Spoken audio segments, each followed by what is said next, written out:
Batzordeak.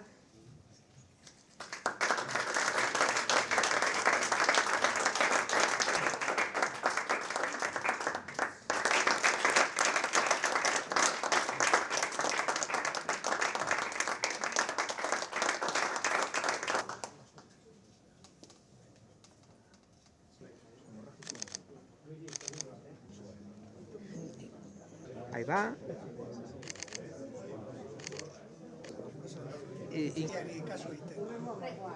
Ahí va. Bueno, egun on guztioi eta ongi etorriak bertara hurbildu zareten guztioi. Orain hasten garen ekitaldi honetan, 2021ko Leizaola sarien deialdiari dagozkio sarien banaketa publikoa egingo dugu. Hau da, sarie bera eta haren aktesita banatuko ditugu. Sari hau, dakizuenez, 1980an sortu zen eta Jesus Mari Leizaolaren irudiaren inguruan egitaratu zen. Bai bere esan nahi historikoagatik, bai bere ekintza politiko, kultural eta administratiboagatik. Izan ere, balio horiek herriari eta herrikidei begirako politikaren eta zerbitzuaren ikuskera eredugarria transmititzen digute gaur egun oraindik. Argi dago, horrelako sari batek zergatik daraman kalean lehendakari zahar bezala ezagutzen dugunaren izena. Kultura handiko gizona zen, zalantza barik. Agirreren jaurlaritzan ganera arlo horretan sailburua izandakoa. Eta Agirre lehendakaria izanean bere lekua hartu zuen. Erbestean lehendakari lanetan urteak emanda. Euskadi sekula ahaztu barik. Zalantzezina da herri honekin eta balio demokratikoekin izan zuen konpromisua. Tras 43 años de expatriación, el lehendakari Leizaola solo pudo volver a Euskadi tras la aprobación de nuestro estatuto. Un estatuto que casualmente, en apenas 5 días, llevará 43 años incumplido. Y precisamente en este punto me gustaría detenerme, aunque solo sea un segundo, porque no hay palabras suficientes para ensalzar la figura del lehendakari Leizaola.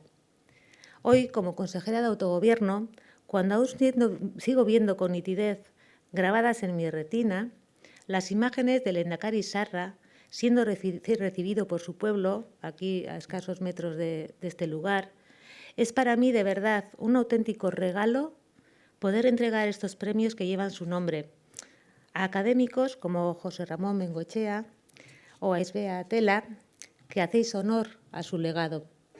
Como sabéis, este premio tiene por fin fomentar la investigación en relación con nuestra autonomía y sus particularidades, desde las más variadas disciplinas científicas. Ahora bien, en este objetivo general, el premio ha ido evolucionando. En un principio se centró en trabajos que investigaban los estadios de la formación y puesta en marcha del propio autogobierno, en la etapa actual y en sus etapas posteriores. Y precisamente para esta edición, el premio Leizaola amplió su ámbito, para seguir avanzando en el impulso a la investigación que contribuye a dotarnos de modelos de gobernanza y políticas públicas acordes con los retos del siglo XXI, tales como la globalización, la administración electrónica o el cambio climático, de tal manera que podamos incidir en el desarrollo de políticas públicas, de estas políticas públicas. Es una forma, además, para desde la colaboración entre la academia y las instituciones poder combatir la desafección desde dos frentes. Nuestro autogobierno, con una innegable aceptación social, muy mayoritaria y transversal, independientemente de la adscripción política de cada cual, pocas ciudadanas y ciudadanos en Euskadi habrá que no crean en el valor del autogobierno como garante de calidad de vida y de bienestar. Y una segunda vertiente, precisamente la de los nuevos retos de este siglo, que nos acercan aún más a una juventud que en pocos años tomará el relevo de la dirección política y empresarial, con preocupaciones diferentes o más arraigadas que las de sus mayores, como pueden ser, como hemos dicho, por ejemplo, el cambio climático. Horrela, Leizaola sariaren prestigioa handituz joan da, lehenik eta behin sariak lortzen dituzten lanen kalitateak eta maila zientifikoak bultzatuta. Eta era berean, edizio desberdinetako epaimaiek sariaren esleipenari buruzko iritzia emateko izan duten ardurak bultzatuta. interes eta kalitatearen bikaintasuna ez delako sekula bigarren mailan ipini. Sari hauetan, aurkeztutako lanaren gaineko balorazioa egiten da.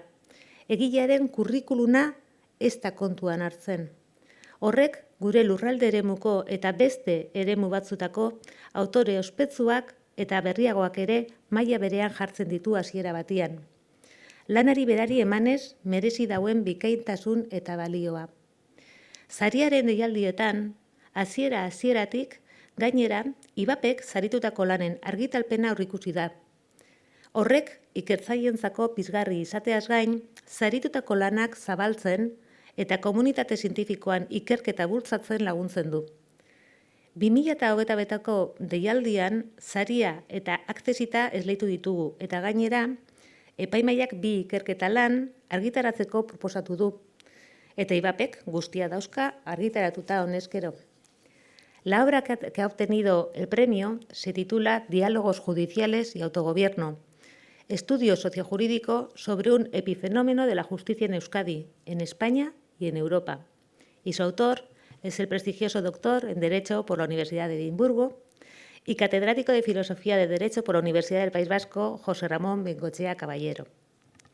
El Accesit ha correspondido a la obra titulada El desafío del fortalecimiento de la autonomía municipal, la Ley de Instituciones Locales de Euskadi, cuya autora es Aizbea Atela Uriarte, doctora en Derecho, y que ha desempeñado la secretaría de diversas entidades locales como funcionaria de carrera.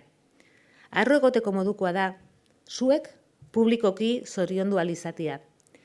Eskerrik asko gure herriaren berezitasunak ikertu eta aztertzeagatik. Eskerrik asko eskaini dizkiguzuen ikerketa lan apartegatik. Bukatzeko desio bat. Espero dut lan hauek estimulu bat izatea gure errealitate bereziaren azterketa gogoa areagotzeko kultura eta zientziaren esparru guztietatik.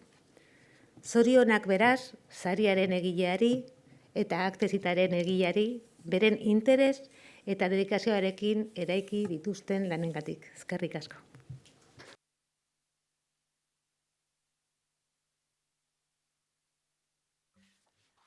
Sailburu, IBAPeko zuzendari, epaimaikide, saritu eta lagunok egun on guztioi. Aitortu beharra dut pozik hartu nuela, gaurko egunean Leizaola sariaren Accessitaren irabazlea, Aizbea Atela Uriarte Andrea aurkezteko eskaintza, eta hainbat arrazoigatik gainera. Lehenengo eta behin, Accessitarekin gaur sarituko dugun ikerketa lanak, ezin hobeto egokitzen zaiolako Leizaola sarien deialdiari. Izan ere, lanaren helburua udal autonomiaren edukia aztertzea da Euskadiko toki erakundei buruzko legean araututako Euskal Autonomia Erkidegoko autogobernuaren esparruan. Euskal autogobernu ereduaren eta egitura instituzionalaren zutabe nagusien artean daude toki erakundeak deialdi honen erdigunera ekarri ditu Aizbea Atelak. Bigarren arrazoiak egun indarrean dagoen Euskadiko toki erakundeen legearen garrantzi eta aurrekariekin du zerikusia. Legeak berak, bere zioen azalpenean dioen moduan, Euskadiko toki erakundei buruzko legea da Euskadiren egituraketa juridiko instituzionalerako arau juridikorik garrantzitsuenetakoa. Eta hala ere, Eusko Legebiltzarrak 1980an legegintza lan hasi zuenetik, arrazoi desberdinen ondorioz, 35 urtetik gora, behar izan ziren Euskadiko toki erakundei buruzko legearen inguruko adostasun bat lortu eta hura onartu arte. Eta legearen onarpenak Euskadiko gobernuaren 3 maila instituzionala josteko prozesua burutzea ahalbideratu zuen. Euskal Autonomia Erkidegoko erakunde sistemaren muinaren funtsezko pieza da legea, eta ondorioz, Gernikako estatutuarekin eta lurralde historikoaren legeekin batera, Euskadiren barne instituzionalizazioaren zirkuloa izten duen legetzat hartu beharra daukagu. Hirugarrenik poza eragiten dit, gaur sari hau emanalizateak, aurtengo urteak Eudel Euskadiko Udalen Elkartearen 40. urteurrenarekin bat egiten duelako. Eta laugarren eta azken arrazoia pertsonala da, neurea. 2016ko apirilaren 7 hartan, legearen aldeko botoa emateko aukera eta ohorea izan nuelako legebiltzarrean, eta ikarlan honen irakurketak garai hartan nagusi ziren gorabehera, ilusio eta zalantzak ere gogora ekarri dizkidalako. Aizbea Atela Uriartek zuzenbide ikasketak egin zituen Deustuko Unibertsitatean, eta ondoren zientza juridikoen ikerketako masterra egin zuen Deustuko Unibertsitatean, Comillaseko Unibertsitate Pontifizioan eta Ramon Llull Unibertsitateko ESADE Law Schoolen. Ikerketa lan handia gauzatu ondoren, la Ley de Instituciones Locales de Euskadi, una autonomía municipal propia y diferente es posible izeneko tesia osatu zuen, eta 2020 urteaz geroztik zuzenbidean doktorea da, aho batez bikain cum laude kalifikazioa lortuz. Etengabeko ikasketa eta prestakuntzaren aldeko hautua egin du urte hauetan guztietan eta hainbat arlotan ezagutza sakontzeko ahalegin berezia egin du. Euskal Autonomia Erkidegoko barne antolaketa egitura instituzionala, ekonomia ituna, kontratazioa, lurralde antolamentua, hirigintza beste askoren artean. Ezagutza hori guztia gizartearen eta beste batzuen esku jartzeko ekarpena ere egin du, kasu batzuetan lanak argitaratuz, eta maiztasun handiarekin prestakuntza saio eta mintegietan irakasle lanetan arituz. Agerikoa denez, prestakuntza zabaleko emakumea da eta gaiaren inguruko ezagutza juridiko, sendo eta sakona duena. Baina aldi berean, teoriatik praktikara jaitsitako emakumea da. Oso eskarmentu handikoa. Gaikuntza nazionala duen toki administrazioko funtzionarioa da eta idazkari kontu hartzaile gisa jardun du urte luzez Euskal Toki Erakunde desberdinetan.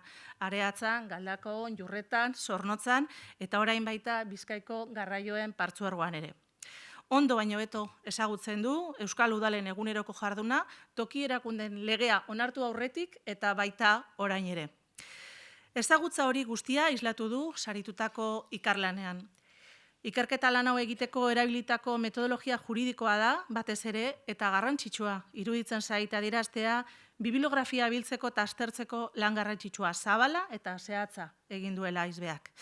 Jurisprudentzia eta doktrina azterketa benetan osoa du, gaiari buruz aztertutako gai zehatz bakoitzean dauden doktrina teoriak barne hartuz. Eta erabilitako iturri bibliografikoen aniztasuna ere oso modi positiboan nabarmendu beharreko alderdia da.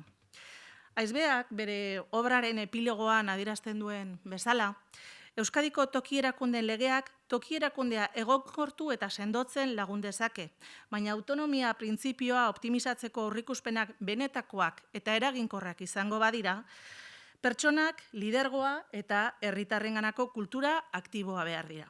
Ildo horretan, eragile bakoitzak, politikoak, instituzionalak, administratiboak edo sozialak, garrantzia hartzen du erronka horrek dakarren erantzukizun handiari dagokionez. Bada nire ustez, zalantzari gabe, sarituko dugun ikerketa lana bezalako bat argitaratzea, ekarpen bereziki garrantzitsua izan daiteke helburu horiek defendatzeko.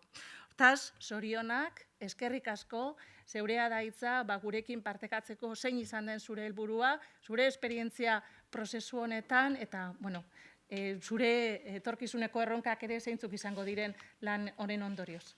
Eskerrik asko.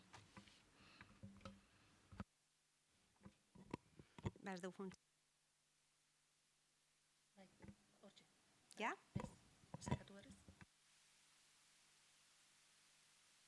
Bai, barkatu, Sailburu Andrea, Sailburu Orde Andrea, zuzendariok, lagunok, jaun Andreok, eskerrik asko hemen egoteagatik. Nire liburuaren aurkezpenarekin hasi aurretik, lehenik eta behin eskerrak eman nahi dizkizuet, hain berezia den egun batean nirekin egoteagatik, ez baituzue egunero ematen, honelako sari edo errekonozimendu bat, are gehiago Leizaola lehendakariaren izena badu. Hore handia da niretzat hemen egotea eta momentu hau zuekin partekatzea. Bigarrenik, zorionak eman nahi dizkiot Leizaola 2021 sarituari, Jose Ramon Bengoetxea Caballero jaunari saria merezi duelako, eta gero aukera izango dugu bere lana hobeto ezagutzeko eta berak landutako gaira hurbiltzeko. Bien, y dicho esto, paso a presentar mi libro titulado El desafío del fortalecimiento de la autonomía municipal, la Ley de Instituciones Locales de Euskadi. Libro que es fruto de largos años de estudio y dedicación al mundo municipal del que yo provengo, básicamente en términos profesionales. ¿Por qué este título y por qué este libro? Se preguntarán ustedes. Mejor diría yo, ¿por qué este libro al que luego decidí poner este título? Bien, el contenido del libro es básicamente coincidente con la tesis doctoral que tuve el honor de defender a finales del año 2020 en plena pandemia en la Universidad de Deusto, y su pretensión central es la de delimitar en qué consiste o puede consistir y debe consistir, mejor dicho, la autonomía municipal, entendida como un ámbito político de decisión en nuestro contexto constitucional y estatutario. La importancia de este estudio, desde el principio, se me planteaba incuestionable, porque en el ámbito en el que yo me muevo, ello contribuye, entiendo yo, a poder dar respuesta a las cada vez mayores cotas de autonomía y de poder de decisión que reivindican los gobiernos locales, necesitados de implementar políticas públicas propias con las que puedan afrontar complejos y emergentes problemas sociales, tales como dramáticamente y también recientemente hemos vivido debido a la triple crisis sanitaria, económica y social derivada de la pandemia causada por la COVID-19, y en estos momentos podemos decir que la derivada de la guerra en Ucrania, de la subida de precios y también de la inflación. Además, se me presentó, a mi entender, una coyuntura en términos normativos, tanto en el ámbito estatal como en el ámbito autonómico vasco, pues idónea para abordar este estudio. En el ámbito estatal se había aprobado la Ley de Racionalización y Sostenibilidad de la Administración Local, que coloquialmente conocemos como RESAL, polémica ley donde las haya, que restringió enormemente tanto el ámbito subjetivo, objetivo como institucional de la autonomía local. Y en el ámbito autonómico vasco, pues ocurre que se aprueba la tan añorada Ley Municipal Vasca, que nació finalmente con el nombre de Ley de Instituciones Locales de Euskadi, que coloquialmente también conocemos como LILE. Y es precisamente pues, en este contexto dual en el que surge la hipótesis principal de mi trabajo, que es la de responder a la pregunta de hasta qué punto la Ley 2-2016, de 7 de abril, de instituciones locales de Euskadi, configura una verdadera autonomía política municipal diferente a la derivada de la legislación básica estatal.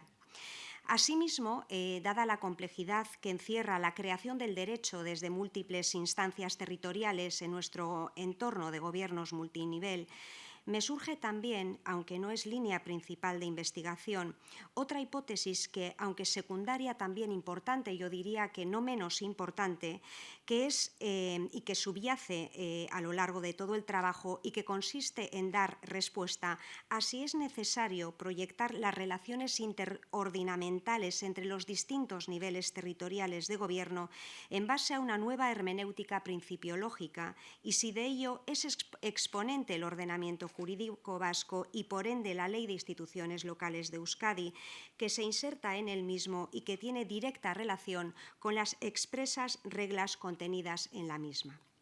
Por lo tanto, el libro que presento hoy tiene como objetivo delimitar el contenido de la autonomía local vasca, ciñéndome en su estudio al ámbito subjetivo, objetivo e institucional que figura el legislador vasco.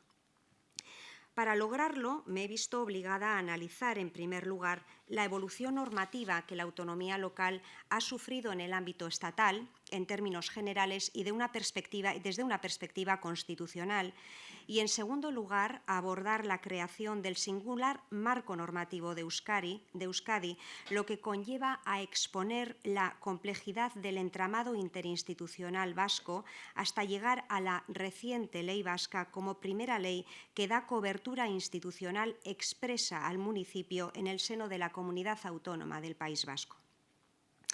He utilizado para ello más de una forma de razonamiento metodológico capaz de dar cuenta de las conclusiones y valoraciones adoptadas aquí, ampliando la gama de análisis y sugerencias para dar respuesta a las preguntas. Cuando ha sido necesario, he empleado una cadena de razonamiento deductivo en orden descendente del análisis general al particular, llegando así a una conclusión que está destinada a explicar el contenido de las premisas y que permite la investigación de nuevos eventos jurídicos de los axiomas y principios ya establecidos.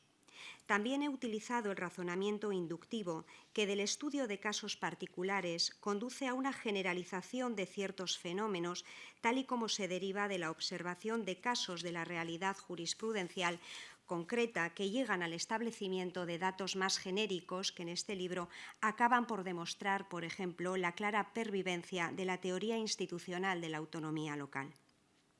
Las fuentes de información empleadas en este trabajo de investigación han sido mayormente el estudio de la doctrina científica cualificada, la lectura de tratados y manuales de derecho administrativo, constitucional, autonómico y local, artículos en revistas especializadas, científicas y profesionales, tanto en formato papel como electrónico, la investigación jurisprudencial, así como la lectura de resoluciones de órganos administrativos colegiados.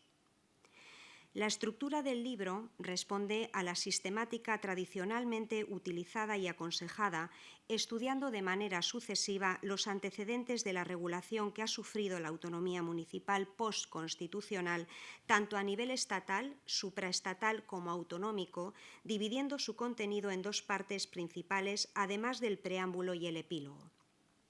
En la parte primera del libro, titulado La autonomía local en el Estado autonómico hasta la Ley 27/2013, de 27 de diciembre de racionalización y sostenibilidad de la administración local, realizo un análisis sobre en qué medida el principio de autonomía municipal, recogido y garantizado por la Constitución española de 1978, ampara un verdadero contenido político, además de administrativo. En este quehacer encuentro una primera dificultad, cuál es la de delimitar el concepto mismo de autonomía local. Primero, debido a la parquedad con que la Constitución regula la misma en contraposición a la atención que dedica a la autonomía de las comunidades autónomas. La segunda dificultad deriva del hecho de que la voz autonomía sea un término jurídico indeterminado, plural, poliédrico y dinámico, y ello todavía proporciona mayor dosis de dificultad añadida a la delimitación de su alcance. La sobriedad de la literalidad constitucional provoca que la tarea de delimitación del alcance y contenido de la autonomía municipal en España ubique al jurista en un primer momento en el plano de la interpretación del texto constitucional y, en segundo término, sitúe al legislador en la tarea de tener que dar contenido material al principio que nos ocupa a través de la ley. En el ámbito estatal, es la Ley de Bases del Régimen Local la que primordialmente realiza este acometido junto a la Ley Reguladora de las Haciendas Locales, porque la Carta Europea de la Autonomía Local apenas ha tenido virtualidad en el derecho local español. No obstante las dificultades que presenta el texto constitucional, hay que reivindicar que la autonomía local es principio general de la organización territorial del Estado y ello permite y debe permitir que su contenido pueda evolucionar e ir cambiando en función de las necesidades que la gestión municipal deba de ir cubriendo en un Estado multinivel, a través de la potestad de autoorganización, el ejercicio de competencias propias y el fortalecimiento institucional del municipio. Esto implica la consolidación de su carácter principial y conlleva intrínsecamente el refuerzo del ámbito subjetivo, objetivo e institucional de la autonomía municipal, porque sólo de esta manera el municipio podrá implementar políticas públicas propias que satisfagan sus necesidades de manera acorde a sus especificidades en cuanto a su territorio y población. Sin embargo, la legislación básica estatal sobre gobierno local no acoge ni favorece la reivindicación principal de la autonomía local. Más aún, la Ley de Racionalización y Sostenibilidad de la Administración Local, última modificación relevante que ha sufrido la Ley de Bases del Régimen Local, incide negativamente en el refuerzo del ámbito subjetivo, objetivo e institucional de la autonomía municipal, aun a pesar de que sus pretensiones quedan lejos de su efectividad debido a los pronunciamientos y numerosos del Tribunal Constitucional sobre ella. En el ámbito estatal, el nivel local no es percibido como un tercer nivel de gobierno, sino solo como administración. Por ello, en la RESAL se reduce el ámbito subjetivo de la autonomía local cuando se despoja del carácter de ente local a las entidades locales menores, se restringe el ámbito competencial de los municipios, pretendiendo suprimir las mal llamadas competencias impropias y haciendo desaparecer el artículo 28 de la Ley de Bases, se hace invisible el principio de máxima proximidad en el ejercicio de competencias y se resquebraja también el ámbito institucional, habida cuenta de que, al abrigo de las exigencias del artículo 135 de la Constitución, se establecen controles económico-administrativos al municipio. A todo esto se une que no se aborda en la reforma, es decir, en la RESAL, ni la financiación municipal ni la posibilidad de constitución de órganos políticos en los que estuviera presente el nivel local como fórmula de influencia en políticas supramunicipales. En la segunda parte del libro, bajo el título La autonomía local en la comunidad autónoma del País Vasco, de la literalidad constitucional a la Ley 2/2016 de 7 de abril de instituciones locales de Euskadi, vengo a analizar el derecho local vasco postconstitucional hasta la entrada en vigor de la ley que estudiamos. Para la finalidad de entender la nueva ley, su espíritu, principios y contenido, se hace imprescindible previamente estudiar el complejo entramado institucional vasco y sus peculiaridades. En este sentido, cabe señalar que en el ámbito propio de la comunidad autónoma del País Vasco, hasta la aprobación de la Ley de Instituciones Locales de Euskadi, el sistema de fuentes heterónomas del derecho local viene configurado por la disposición adicional primera de la Constitución, el Estatuto de Autonomía del País Vasco y las demás normas que complementan el Estatuto de Autonomía, que son la Ley de Concierto Económico, la Ley de Territorios Históricos, la Ley de Armonización, Colaboración y Coordinación Fiscal, así como en mayor medida en este ámbito las normas forales de los territorios históricos. La determinación del régimen local en Euskadi hasta la aprobación de la ley municipal se caracteriza por ofrecer una visión parcial y fragmentada y, salvo por el hecho de que la tutela financiera sobre los municipios vascos se ejerciera por las diputaciones forales, se conforma básicamente por remisión a la legislación básica estatal que desde su originaria dicción ha respetado la singularidad foral vasca.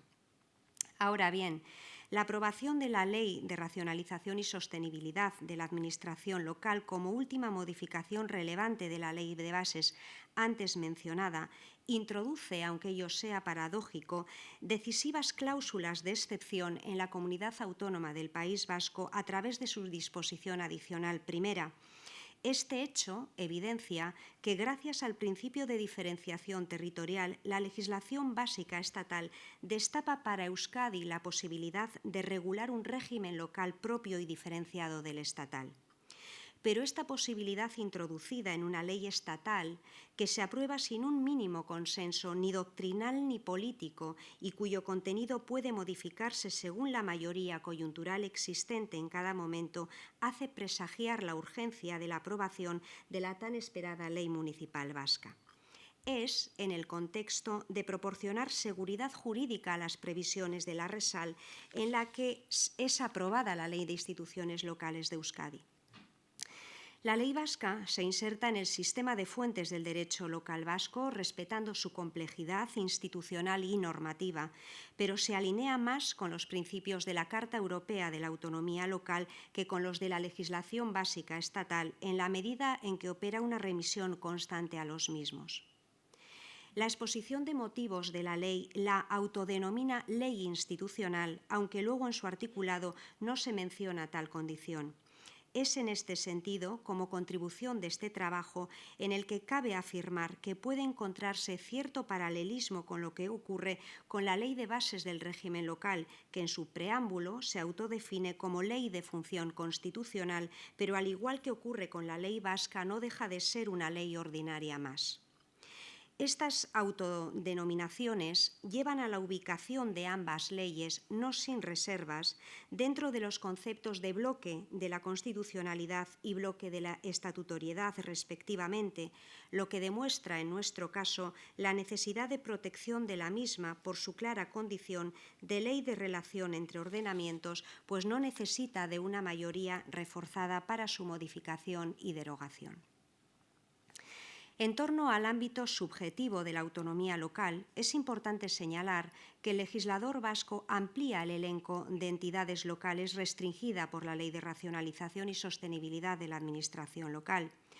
A diferencia de la previsión restrictiva de la legislación básica estatal en este ámbito, declara expresamente la condición de ente local de los concejos alaveses y de las demás entidades locales de ámbito inferior al municipio y reconoce también expresamente la preferencia de los consorcios y mancomunidades para la gestión compartida de servicios públicos a nivel supramunicipal. El legislador vasco regula solo con carácter principial la organización y funcionamiento de los municipios vascos. La sobriedad de la ley en la regulación de los órganos complementarios de la estructura municipal es directamente proporcional a la extensa dimensión que otorga su potestad de autoorganización. Como aportación importante debo señalar que este hecho trae un contrapunto lógico que no es otro que la necesaria virtualidad del reglamento orgánico municipal en el sistema de fuentes del derecho local vasco, constituyendo una manifestación típica de la potestad normativa local y de su potestad de autoorganización. Es decir, las fuentes autónomas del derecho adquieren fortaleza en el derecho local vasco y ello debiera tener como efecto el desarrollo pleno de la potestad normativa local. En relación al ámbito objetivo de la autonomía local, la Ley de Instituciones Locales de Euskadi supone un punto de inflexión conceptual importante con respecto a las previsiones de la legislación básica estatal. Por una parte, incide en la trascendencia de la atribución expresa a los municipios de competencias propias mediante ley sectorial o norma foral para hacer efectivo el principio de autonomía local. El artículo 17 de la Ley Vasca determina, por otra parte, con generosidad las competencias municipales propias. El amplio listado que enumera no es cerrado ni propiamente atributivo de competencias, pero tiene la gran trascendencia de fijar un ámbito funcional de reserva competencial de distintas materias a favor de los municipios vascos, lo que significa que la exclusión municipal para su ejercicio no es graciable para la ley sectorial o la norma foral atributiva de tales competencias. Las competencias propias municipales adquieren relevancia en detrimento del resto de competencias municipales, lo cual conlleva de forma directa el afianzamiento de la autonomía local. Ya desde la perspectiva institucional, el legislador vasco es consciente de las carencias que la autonomía municipal muestra en el municipalismo estatal para proporcionar efectividad real a su autonomía política y formaliza la participación del nivel local de gobierno a través de la creación de un sistema orgánico que posibilita la visualización institucional del municipio. En este sentido, la ley crea el Consejo Vasco de Políticas Públicas Locales, la Comisión de Gobiernos Locales de Euskadi y, en el ámbito propio de la financiación municipal, da cabida a la participación de la representación local en el Consejo Vasco de Finanzas Públicas con voz y voto y en el órgano de coordinación tributaria de Euskadi, pudiendo afirmarse, en mi opinión, y sin lugar a dudas, que esta es la forma en la que la LILE contribuye al reforzamiento institucional del municipio vasco.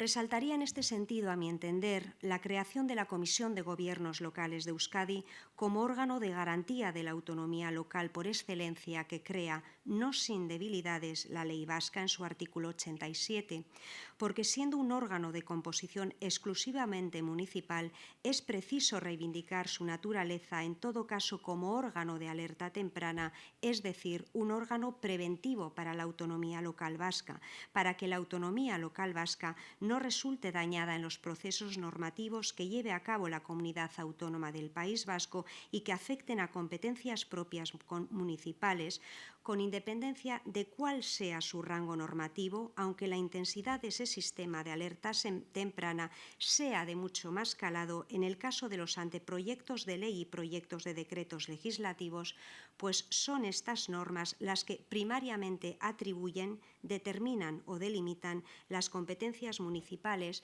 por exigencia expresa de la legislación básica y de la propia ley. En relación a la financiación municipal, la ley vasca se aleja de la literalidad de la Constitución española en su artículo 142 y de la legislación básica estatal, concretamente de la Ley de Bases del Régimen Local y también de la Ley de Haciendas Locales, porque estos cuerpos legales reconocen únicamente el principio de suficiencia financiera, no así el de autonomía financiera, y además establece en su artículo 111 la financiación incondicionada como principio general de las haciendas locales, así como sus excepciones. El carácter incondicional de la financiación es fundamental y consustancial al sistema de gobierno local vasco, en el que las transferencias se caracterizan por la objetividad y automatismo del sistema de concesión, la libertad de quienes la perciben para decidir su destino y la no obligación de tener que justificar el gasto correspondiente. La LILE además atribuye definitivamente la titularidad de la tutela financiera de los municipios vascos a favor de los órganos forales de los territorios históricos y delimita su ámbito material, y esto tiene una importancia vital para definir el sistema hacendístico de las entidades locales vascas, porque clarifica la competencia foral para regular el ámbito presupuestario y de contabilidad de los municipios vascos. Además, propicia un margen para flexibilizar la aplicación de los objetivos de déficit y deuda pública en las entidades locales vascas en el seno del Consejo Vasco de Finanzas Públicas. En síntesis, y para ir concluyendo mi intervención, diré que conforme a los argumentos y aportaciones expuestas y como resultado de la investigación realizada, he podido llegar a las siguientes principales conclusiones. La vigente Ley de Instituciones Locales de Euskadi soporta una literalidad que permite avanzar en el fortalecimiento político de la autonomía local vasca. En primer lugar, en la regulación que opera sobre la dimensión subjetiva de la autonomía municipal, avala la centralidad del municipio como entidad local básica y preserva las entidades locales menores, así como las entidades locales propias de Álava, y adquieren relevancia y fortaleza la potestad de autoorganización y la potestad normativa local.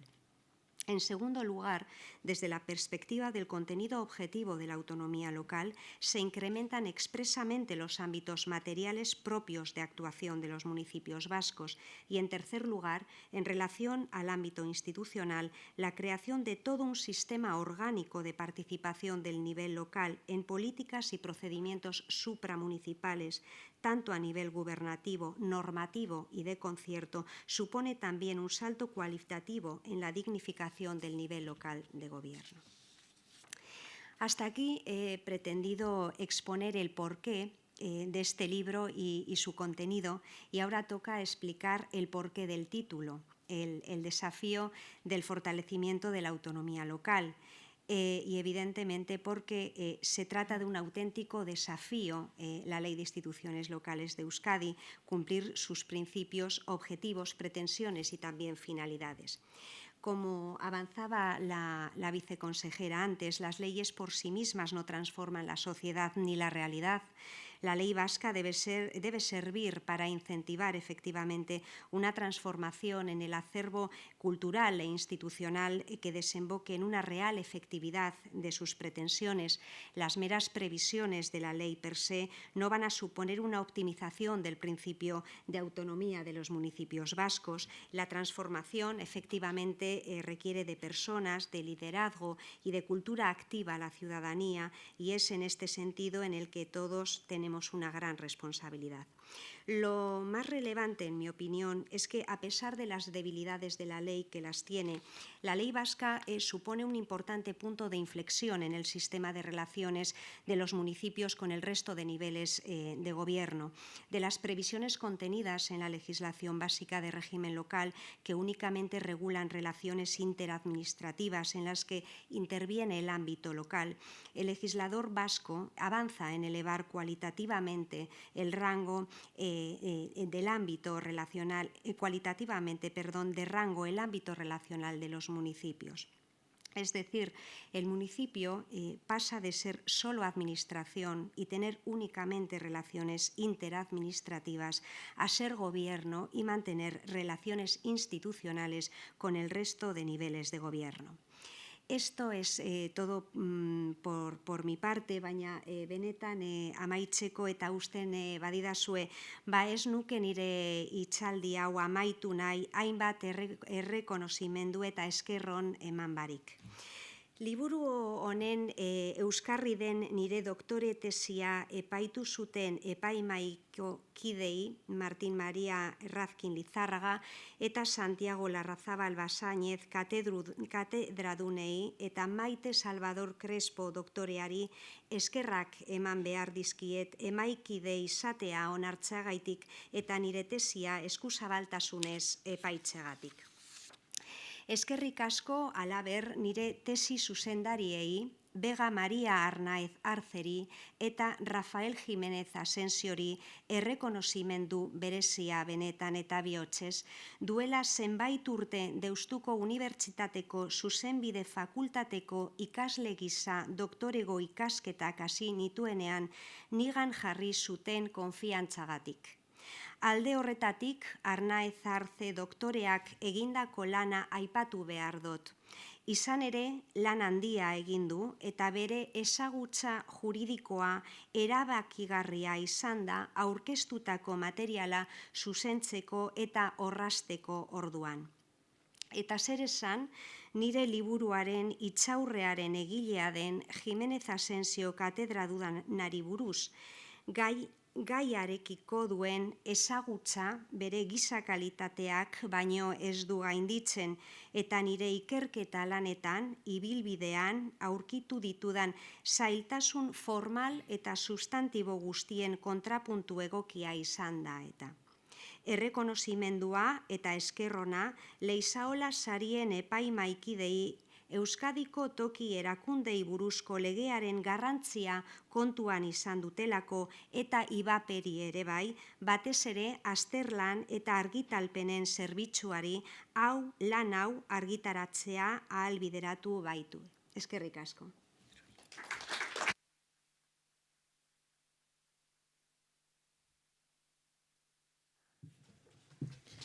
Mila esker bioi.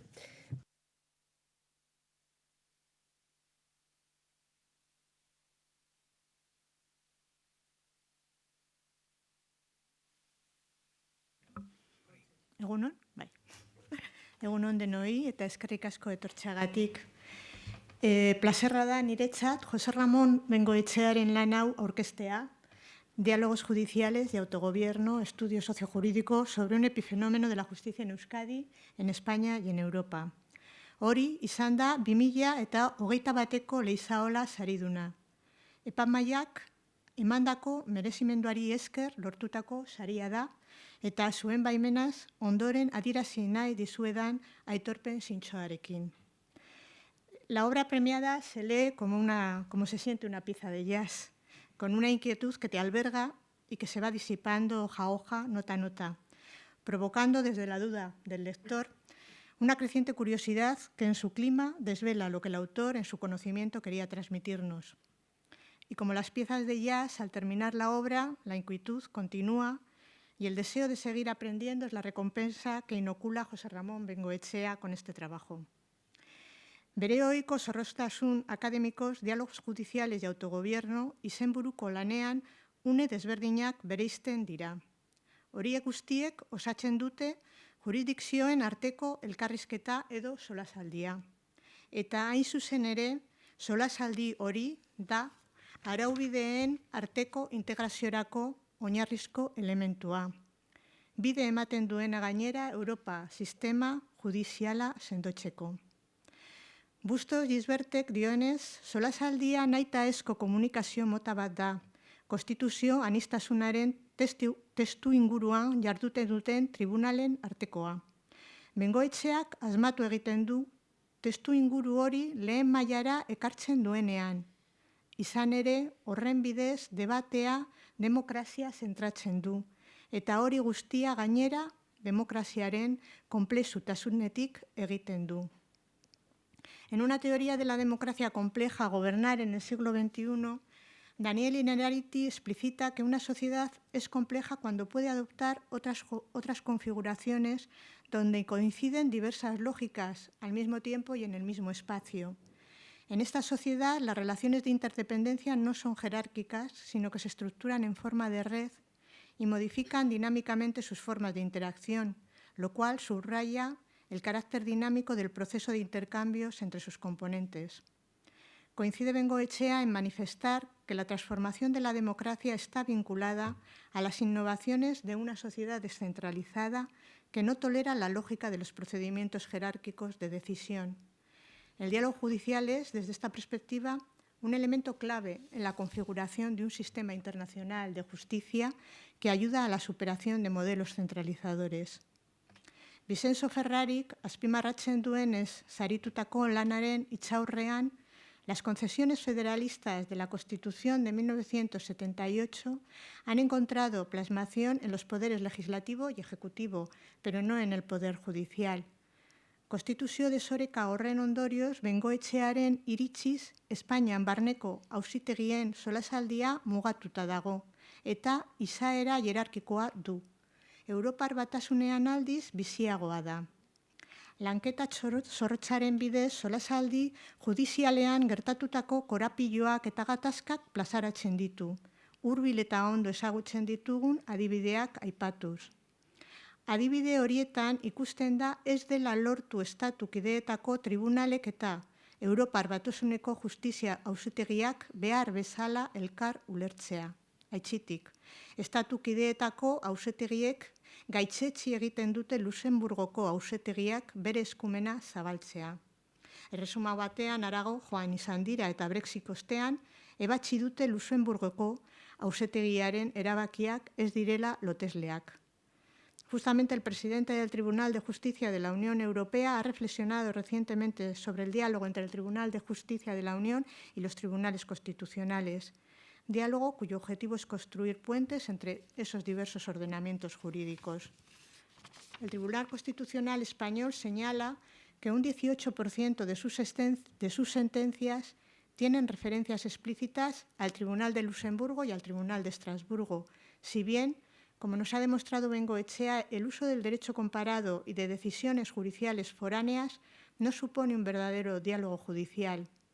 Solo una conversación cooperativa, en palabras de la presidenta de la Corte Constitucional italiana, refleja la búsqueda de coherencia y cooperación entre tribunales, que en el caso de los tribunales constitucionales deben, además, hacer valer su papel como instituciones del pluralismo. Egilearen aurkezpen labur batekin amaituko dut. Jose Ramon Bengoechea zuzenbidearen filosofian katedraduna da, Oñatiko nazioarteko zuzenbidearen soziologiako masterreko zuzendaria, Bordeleko Unibertsitatean konstituzional zuzenbidearen irakasle eta Euskadiko Ebazpen Batzordeko kidea ere. Gainera, Eusko Jaurlaritzan lan eta segurantza sozialeko sailburu ordea izan zen eta horrez gain Luxemburgoko justizia auzitegiko letratua, Oñatiko lege soziologiaren nazioarteko institutoko zientzia zuzendaria eta Eurobaskeko idazkaria nagusia izan da. Orain, Diálogos Judiciales y Autogobierno liburuarekin Leizaola saria irabazi du. Y termino como he empezado. Al finalizar la lectura del trabajo, mantenía la inquietud y la curiosidad, lo que me llevó a otras lecturas sobre el tema y sobre todo a agradecer a Bengoechea su faceta de filósofo que nos transmite el conocimiento para apreciar toda esta complejidad. Mila esker, Jose Ramon.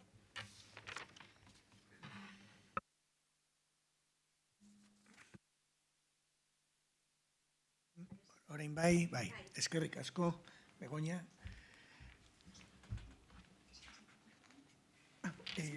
Está puesto. Sí. Vale, sí. Aurkezpen bat daukat, sailburu anderea, agintariak, lagunak, departamentuko kideak, fakultateko lagunak, unibertsitateko irakasle kide, ikasle hoi baten bat ere ikusten dut tartean, benetan ohore eta plazer handia da niretzako partekatzea, sari hau partekatu alizatea. Zer esanik ez, ikusita zer nolako aurkezpen berezia egin zaidan, aberatsa, polita, eta guzti zukitu nauena, izan ere oso jazalea naiz, eta beraz uste dut analogia horrekin, beldur naiz ezoten naizen gehiegi animatuko eta estilo horretan jarraituko, eta behar bada nere burua ere ulertezina bilakatzen, nahiko lan izan dut saiatzen hain zuzen ere, nire ideia hauek argitzen, ulergarri egiteko, eta zentzu horretan eskerrona ere plazaratzen ditut hemen idazkera lanetan, jorrazkera lan honetan lagundu nauten guztiak. Baina baita ere niretzat niri dagokit, zorionak ematea baita ere akzesita lortu duen eta irabazi, merezimendu handiz irabazi duen aizpeari, oso lan interesgarria eta gogoz nago irakurtzeko, eta oso eskertuta ere Begoñari egin didan sarreragatik eta bere garaian sariaren berri eman zidalako, nolabait ulertaraziz agian zeozer egin nezakela gai honen inguruan, batez ere ikusita autogobernu gaia modu zabal batean ulertzeko aukera zegoela. Tras los agradecimientos, ya que el libro y el trabajo estaba escrito en castellano, seguiré en esta lengua, pero intentaré simplificar de alguna forma la multiplicidad de mensajes y de hilos conductores que contiene, y los he resumido, a pesar de que el trabajo tiene 3 partes principales, creo que hay 4 vectores que dominan en el trabajo. Básicamente, para resumir en una idea, si nosotros intentamos comprender el bloqueo actual, por ejemplo, del Consejo General del Poder Judicial, atendiendo a la normatividad, es decir, a las normas escritas, creo que nadie sería capaz de explicar lo que está ocurriendo. Esto, de alguna forma, nos obliga a tener que ampliar nuestras metodologías y nuestras preguntas y nuestros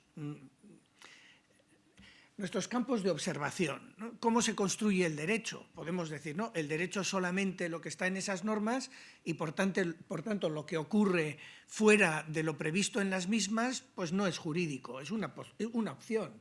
Sería una opción muy formalista, es decir, solamente lo previsto en las normas es el derecho y lo demás pues es otra cosa.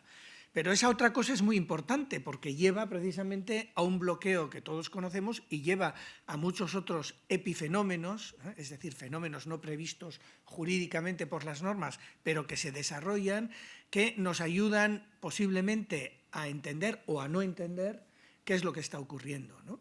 Hoy mismo he leído la noticia, en Polonia, 30 de los magistrados de su Tribunal Supremo se niegan públicamente a formar parte de las formaciones en las que estén presentes los otros 60 magistrados del Tribunal Supremo que han sido nombrados mediante un sistema que consideran inconstitucional, que el propio Tribunal de Justicia de la Unión Europea y el Tribunal Europeo de Derechos Humanos ha considerado contrario al principio del Estado de Derecho por vulnerar el principio de la independencia judicial.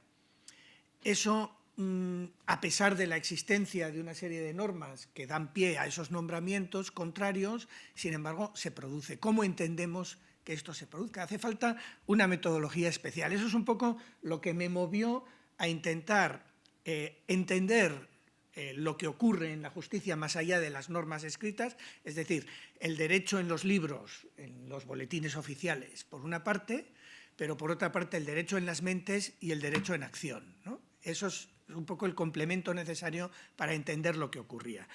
Y para ello, pues intenté aplicar esta metodología a la justicia, tal y como la veo en nuestro ámbito autonómico, en el Estado español y en la Unión Europea. Y posiblemente sugerir una forma de entender los diálogos judiciales como una manera de quizá poder aportar algo de luz a estos fenómenos que están ocurriendo ahí. Y también posiblemente para poder aportar una solución a los conflictos que crean estos choques pluralistas que se producen pues, por distintas concepciones de la primacía en derecho europeo, distintas concepciones incluso de la supremacía, o de quién tiene la última palabra en las cuestiones jurídicas y quién se controla mutuamente, cómo funcionan estos controles entre los tribunales. Entonces, los diálogos judiciales se podían ver como una posible vía, ¿no?, de entender estos choques. No es nada original, ya que el propio Tribunal Europeo de Justicia de la Unión Europea había estado utilizando este término para referirse al mecanismo de las cuestiones prejudiciales y en ese sentido no era novedoso, pero al explorar las distintas interacciones y al ir más allá de lo que prevén las normas, me di cuenta de que hay muchos más tipos de diálogos judiciales. Algunos están previstos por las normas en la cooperación judicial, en los propios tratados.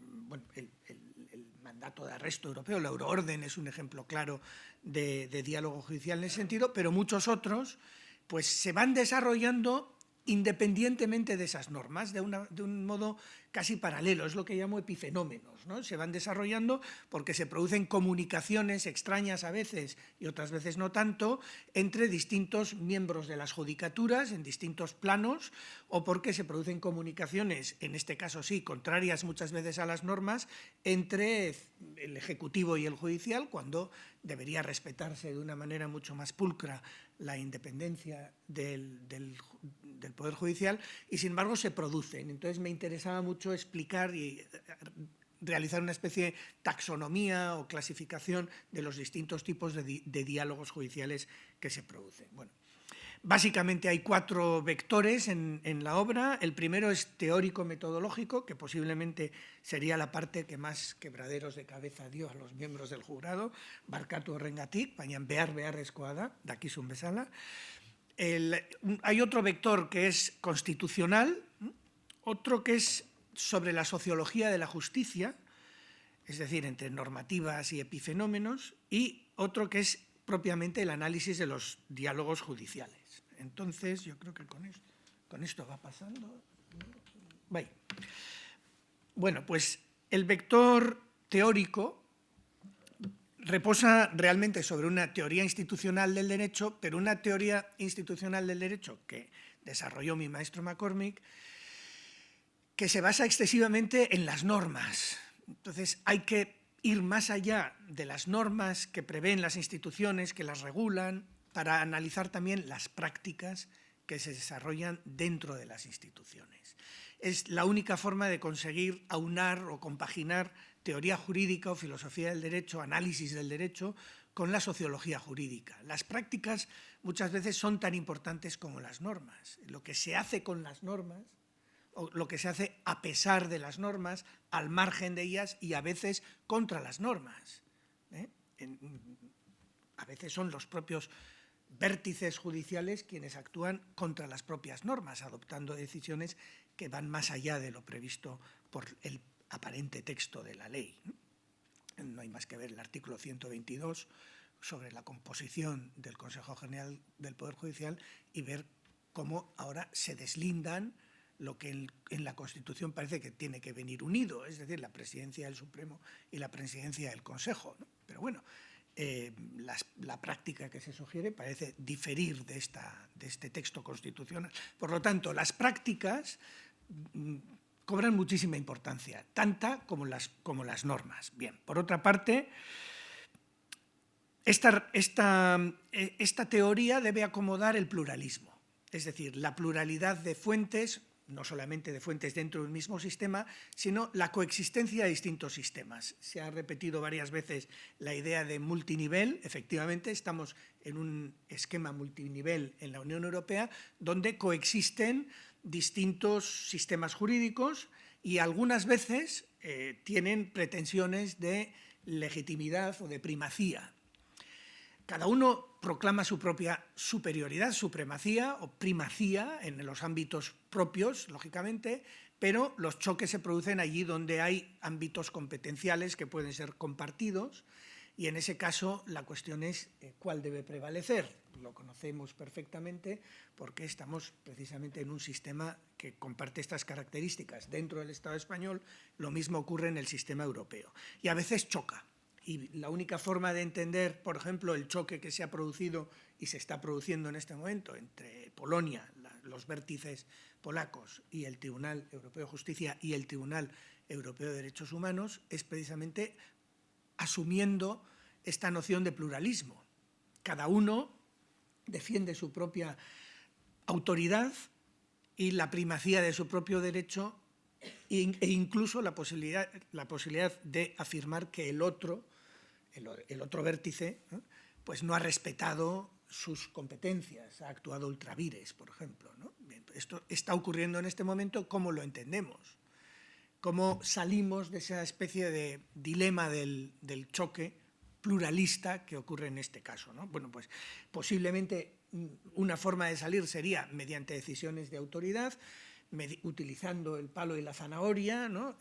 No soltando los fondos europeos mientras no se acomoden a las sentencias del Tribunal de Justicia, aplicando la multa millonaria diaria que decidió el Tribunal de Justicia hace un año más o menos, ¿no?, otra serie de mecanismos que aparentemente no han llevado a gran resultado. Bueno, esta forma de concebir el derecho necesariamente tiene que abrirse a la razón práctica, donde el derecho convive, ¿no?, con otras dimensiones de la razón práctica, como son la ética y la política. Y la importancia de la política pues no puede eliminarse del análisis, la acabamos de ver en los ejemplos que acabo de mencionar, ¿no? Por lo tanto, en cierto modo lo que hay que hacer es trascender el positivismo formalista, en el que tradicionalmente nos han educado en las facultades de Derecho. Hay que trascenderlo, no hay que eliminarlo, pero hay que complementarlo, ¿no? Eso es un poco la tesis que pretende aunar filosofía del derecho y sociología jurídica en el análisis del derecho. El segundo vector es constitucional. Partimos de la idea de la separación de poderes, la trías política, y como algo esencial al concepto de Estado de Derecho.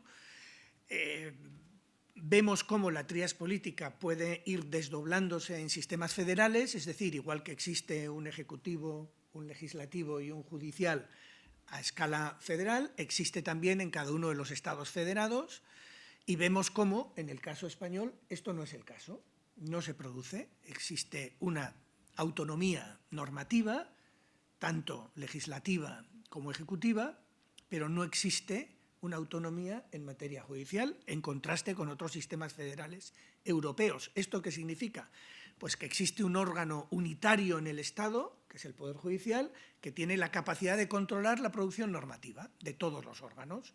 Por tanto, deviene esencial decidir cómo va a estar compuesto este órgano, quién lo compone, quién decide cómo se compone y, de alguna forma, cómo se asegura la independencia y la imparcialidad de este órgano a la hora de ejercer esta función, que creo que es algo fundamental. Esto, de alguna forma, convierte al sistema autonómico de nuestro autogobierno en un sistema controlado por un poder unitario. Eso es algo inevitable. Por muchas cotas de autonomía normativa que alcancemos, siempre estarán controladas por un poder que es unitario y que se concibe como unitario.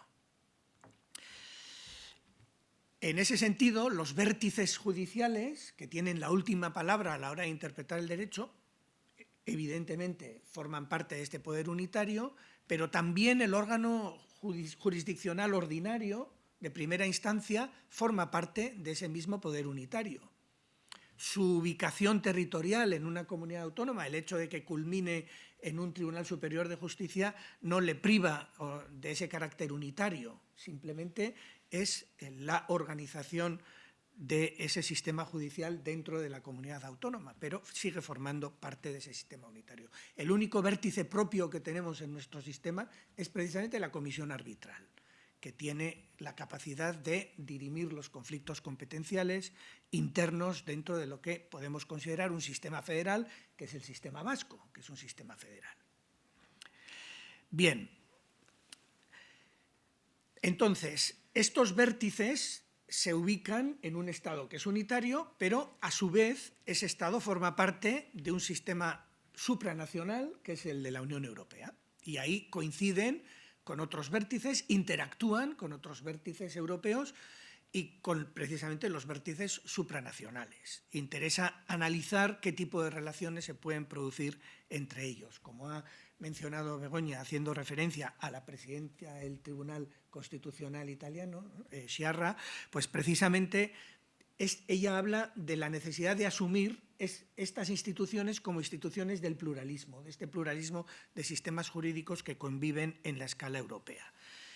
Pero, evidentemente, el carácter unitario del Poder Judicial dentro del Estado pues nos obliga a plantearnos cuestiones sobre su independencia y el autogobierno judicial. En este sentido, debemos precisamente ubicar las cuestiones sobre independencia, imparcialidad, cultura judicial y cultura política dentro de un marco que nos ayude a explicar cómo se componen, cómo actúan, cuáles son esas prácticas de esos poderes judiciales. Y eso es un poco la parte más constitucional del trabajo que tiene este vector constitucional interno y otro vector constitucional europeo, que básicamente desarrolla esta idea del diálogo judicial que se produce a una escala europea.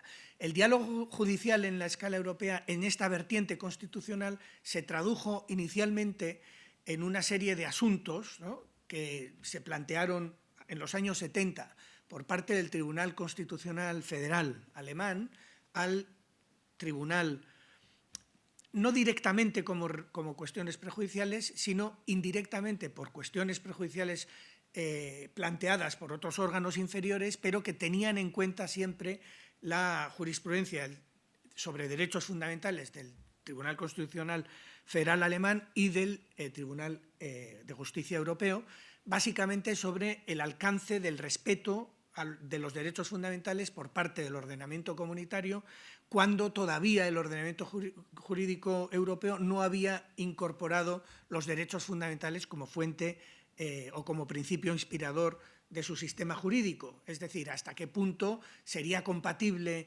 la jurisprudencia del Tribunal de Justicia con la forma en que el Tribunal alemán había interpretado los derechos fundamentales.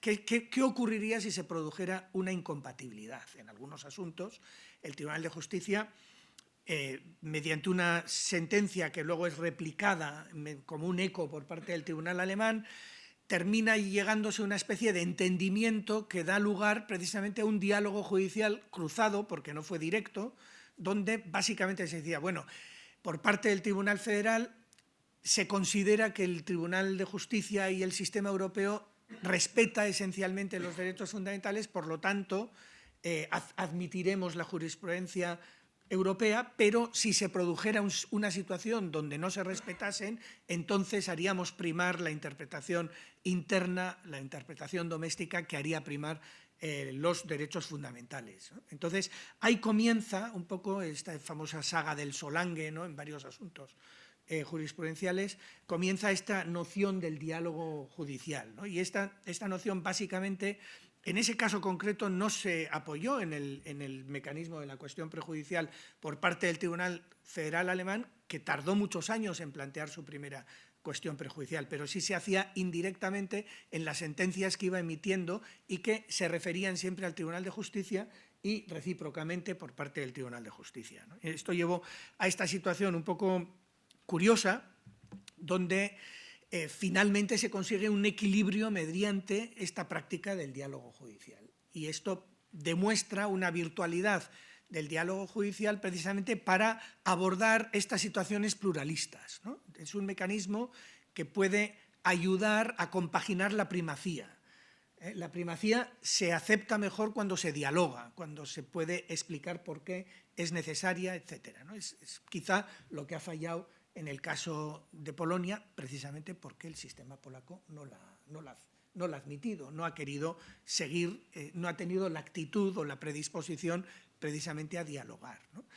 Entonces, esto también se puede aplicar igualmente al Tribunal Europeo de Derechos Humanos, porque en algún caso parecido, como menciono ahí, el caso Bósforus, ¿no?, hace algo parecido a lo que ocurrió con el sistema, con la sentencia o con la jurisprudencia Solange, ¿no? Entonces, bueno, voy a saltar esta parte del vector constitucional europeo porque creo que ya me estoy saltando el tiempo. Y vamos al concepto de epifenómeno, que ya lo he mencionado un poco a pasada, y básicamente está en el subtítulo del trabajo, y lo que pretende demostrar precisamente es cómo, más allá de las normas que prevén comportamientos y prevén pautas y prácticas, se desarrollan otro tipo de prácticas que no están previstas por las normas. No quiere decir que sean prácticas contrarias, sino que son prácticas que pueden ser marginales, paralelas, que pueden complementar. Entonces, ahí es donde interesa analizar precisamente esas prácticas que van surgiendo, qué importancia pueden tener y cómo las entendemos, ¿no? Entonces, la segunda parte del libro intenta describir 7 epifenómenos sobre la justicia en España, algunos compartidos con otros sistemas judiciales, sistemas europeos, y otros no, otros que son muy específicos. No voy a entrar en todos ellos, pero básicamente destacaría una bifurcación entre lo que serían vértices y lo que serían la mayoría de los jueces en instancias, donde se produce un contraste muy importante, no solamente por su modo de acceso a ese puesto concreto, sino también por la cantidad de trabajo que se produce y la cantidad de ayuda que se tiene a la hora de elaborar ese trabajo, ¿no? Es decir, los jueces de instancia tienen una producción enorme comparada con los vértices, tienen mucha menos asistencia de letrados, etcétera, y tienen unos sistemas de nombramiento que no están ni mucho menos politizados, ¿no? Entonces, esto nos lleva a necesariamente cuando hablamos de la judicatura en España tenemos que ver esa bifurcación, de qué plano estamos hablando. Entonces, cuando nos fijamos en el plano de los vértices, ahí detectamos importantes epifenómenos como son algunos muy conocidos, la politización de la justicia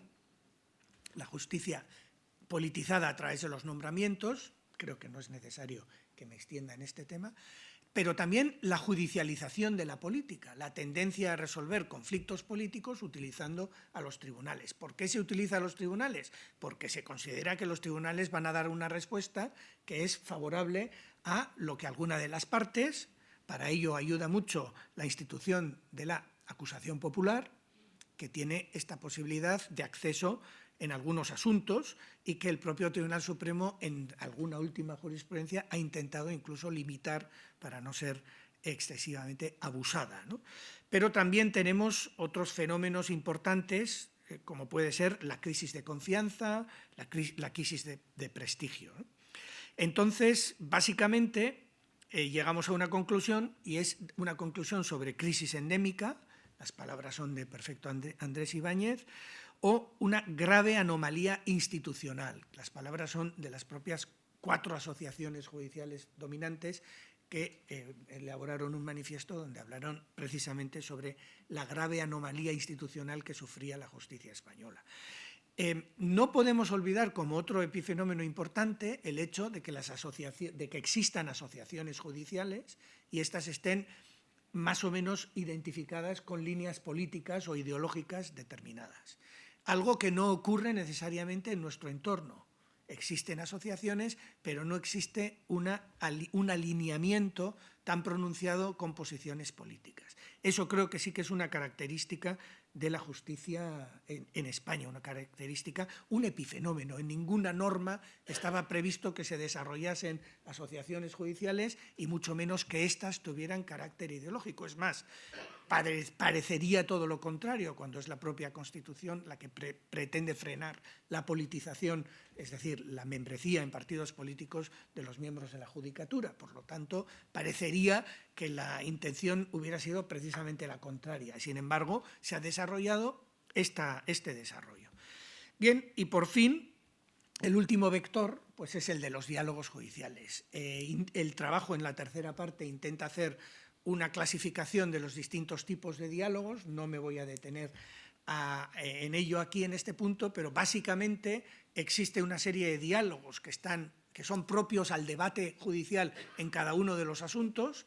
Existen diálogos judiciales que son propios a la comunicación entre distintos órganos jurisdiccionales previstas por las normas. El derecho internacional privado es el caso típico de comunicación judicial en este sentido, pero también internamente en los Estados numerosas comunicaciones y exhortos entre distintos miembros, partes de la Judicatura. Existen otros diálogos judiciales que están previstos por normas mediante cuestiones interpretativas o remisiones prejudiciales, tanto a nivel interno como a nivel europeo. Existen otros diálogos judiciales que se producen precisamente por la interacción entre los distintos jueces en redes sociales o en encuentros, ¿no? Numerosos encuentros a escala interna, pero sobre todo a escala supranacional, redes europeas de judicatura, donde evidentemente se producen diálogos algunas veces referidos a asuntos ya pasados, esperemos que nunca referidos a asuntos pendientes. Y por fin existen los más, quizá más relevantes políticamente, que son diálogos entre los vértices o entre la institución judicial y otras instituciones del Estado o de la trías política, o incluso otras instituciones que no son constitucionalmente reconocidas, pero que la sociología política reconoce como poder, cuarto poder, ¿no? Instituciones importantes como pueden ser los medios de comunicación u otros medios de poder, ¿no? Que comunican y se encuentran en distintas ocasiones con miembros de la Judicatura y indudablemente transmiten su opinión sobre asuntos de relevancia. Queremos creer que nunca sobre asuntos sub iudice, pero evidentemente sí sobre asuntos de importancia y de relevancia. Y por lo tanto, ahí también se producen importantes diálogos que son dignos de estudio y consideración.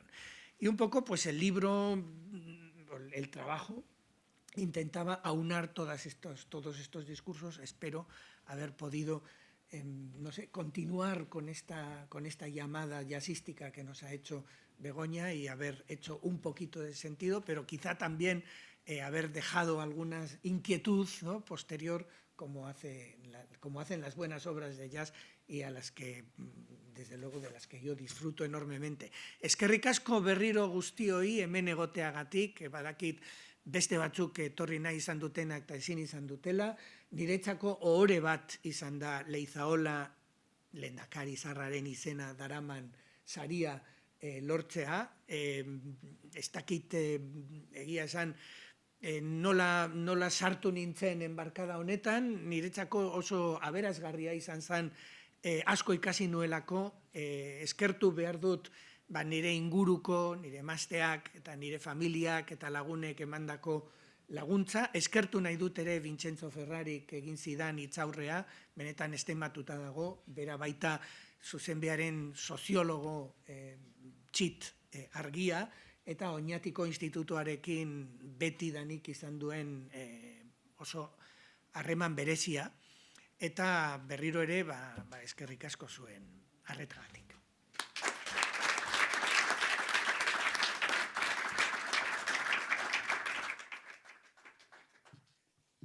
Bueno, diplomak emateko unea iritsi